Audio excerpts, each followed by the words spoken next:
Hello, hello, hello. Magandang araw. Welcome back sa lahat ng Aquarius. At sa mga bago, welcome to my channel. Ako nga pala si Mystico Moreno, or in short, Mismo. At dito sa aking channel, we will manifest love and light sa inyong Tagalog love reading ngayon na Mismo. Okay, so ang gagawin natin today ay ang yung weekly love reading para sa March 16 to 22. Pasensya nyo na kung may narinig kayo na parang ingay ng konti. Nag-pump lang yung water. O, di ba? Aqua. Bagay na bagay si Aqua. But anyway, gusto kong magpasalamat sa lahat ng Aquarius na sumusuporta ng aking channel. Thank you so much po. Okay? And sana patuloy niyong supportan ng aking channel by liking this video. Sa mga bago, sana supportahan niyo rin po by subscribing to my channel, Mystico Moreno, and liking this video. It helps the channel grow. Comment lang sa baba and share sa mga kilala niyo pa. Okay, so bubunot ako ng tatlong cards from this deck. That would be the overall energy ng reading niyo for this week. Okay, kukunin ko yung third card dahil March ngayon. Okay. Bilis ng panahon, no? Third week na ng March. Okay, sige. First card. The Tower. Okay, second card, Six of Coins. Okay. And last card. Okay, Temperance. Okay. So, sorry. Okay, di ba nag-shift din yung camera ng konti. So, which represents the energy of the Tower. The Tower is a card of sudden change. Okay, I think dito sa week na to, something will be revealed. Okay, maybe some information, some secret, or yung totoong mga kaganapan or nararamdaman ng bawat isa. But what I can see here, kasi itong shift na to, sudden shift na to, will lead to something good. Why? Kasi itong Six of Coins, ito yung energy na parang yung magiging thankful ka or grateful ka na nangyari siya. Alam mo yun, yung sudden change na yun na parang, ay, buti na lang nangyari to. Thank you po. Thank you Lord, thank you Universe, di ba? So, may ganung energy akong nasasagap dahil sa, mamaya alamin natin yung detalye using tarot card, or the other tarot deck. But here, after that, after this sudden shift or revelation na mangyayari this week, it will lead to something better and it will give you more uh, balance in your life, in your connection with this person or with the current relationship you have, at mas magkakaroon kayo ng peace sa inyong life. Okay? Pero tingnan natin, ano ba yung detalye ng overall energy na to? Bakit lumabas yung cards na to? Habang binabalasa ko, gusto ko naman ng lahat na this is a collective reading. So, it may or may not resonate with everyone. Kung hindi na-resonate, huwag pilitin. Ibig lang sabihin, hindi ko nasagap yung energy ninyo.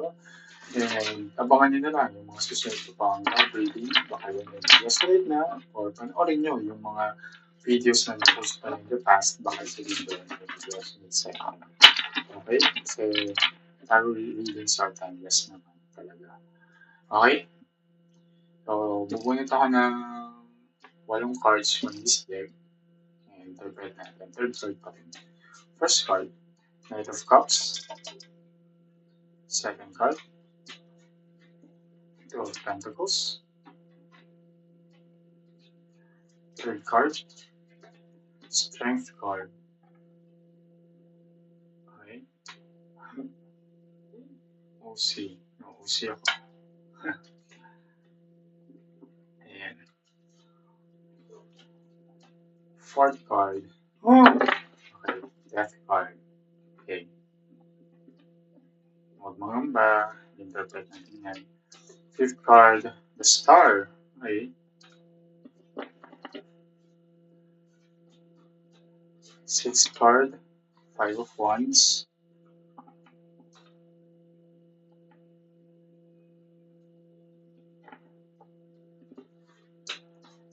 seven cards, sorry. The devil, and last card, seven of cups.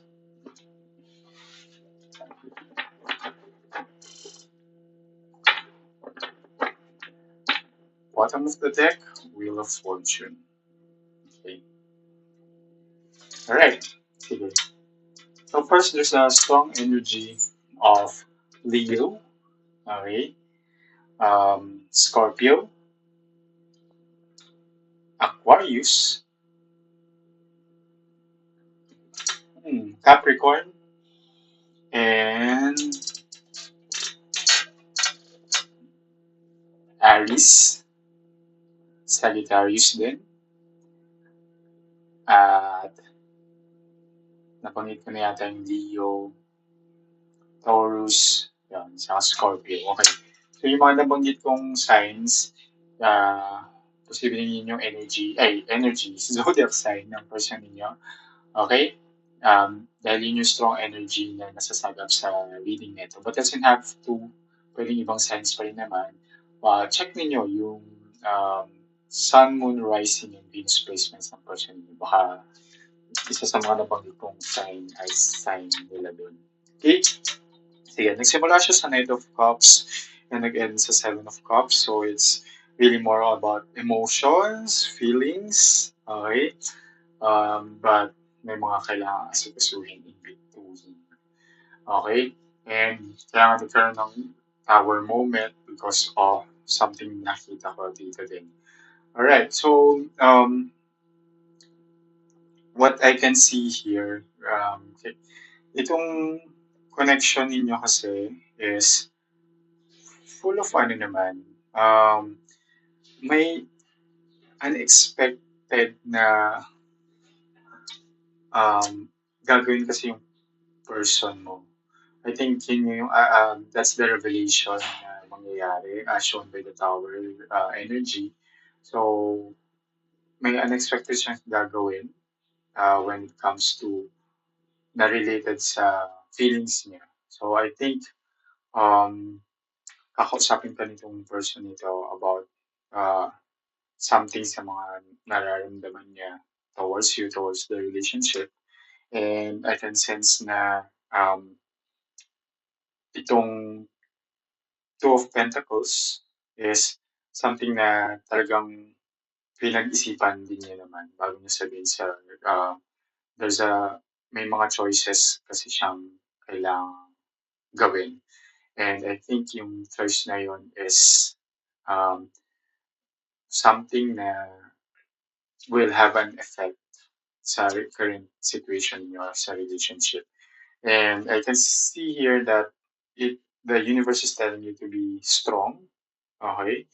You have to be strong kasi again, I'm just interpreting the cards shown here.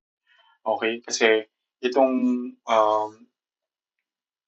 you have to be brave and once na express na nitong person na to yung whatever he or she feels towards the relationship because I can sense some sort of um, ending, okay, or letting go, as shown by the death card, okay.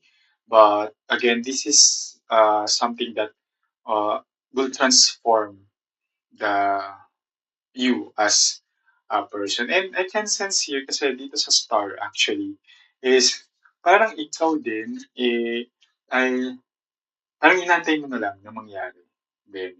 Alam mo kung bakit? Kasi lumabas dito si Star card, which is parang card of something that you're hoping for na sige, parang uh, whatever you want, just tell me. Kasi dito sa Five of Wands din, nakikita ko dito sa Five of Wands is Five of Wands is a card of incompatibility. There's something about you and your person na hindi nag-a-align, hindi nagma-match. And as seen here by the Devil card, itong person mo kasi may madali siyang ma-tempt.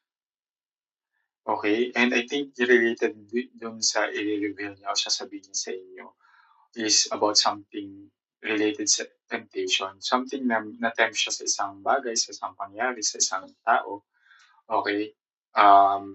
That would lead also to the energy of Seven of Cups, which is um, a decision, or what I mean is indecision pala. Indecision kasi Seven of Cups is a card of having then a lot of options when it comes to love dating. So si Seven of Cups, may mga ibang options kasi itong tao na to. And yan, lumabas si the Devil, Death card ng Tower. And as I mentioned here yung overall energy nito is pag nangyari itong revelation or Tower moment, ito pa yung masasabi mo pa na, ay salamat at natapos na. Ay salamat at this happened. Kasi I now have more peace, okay, in my life.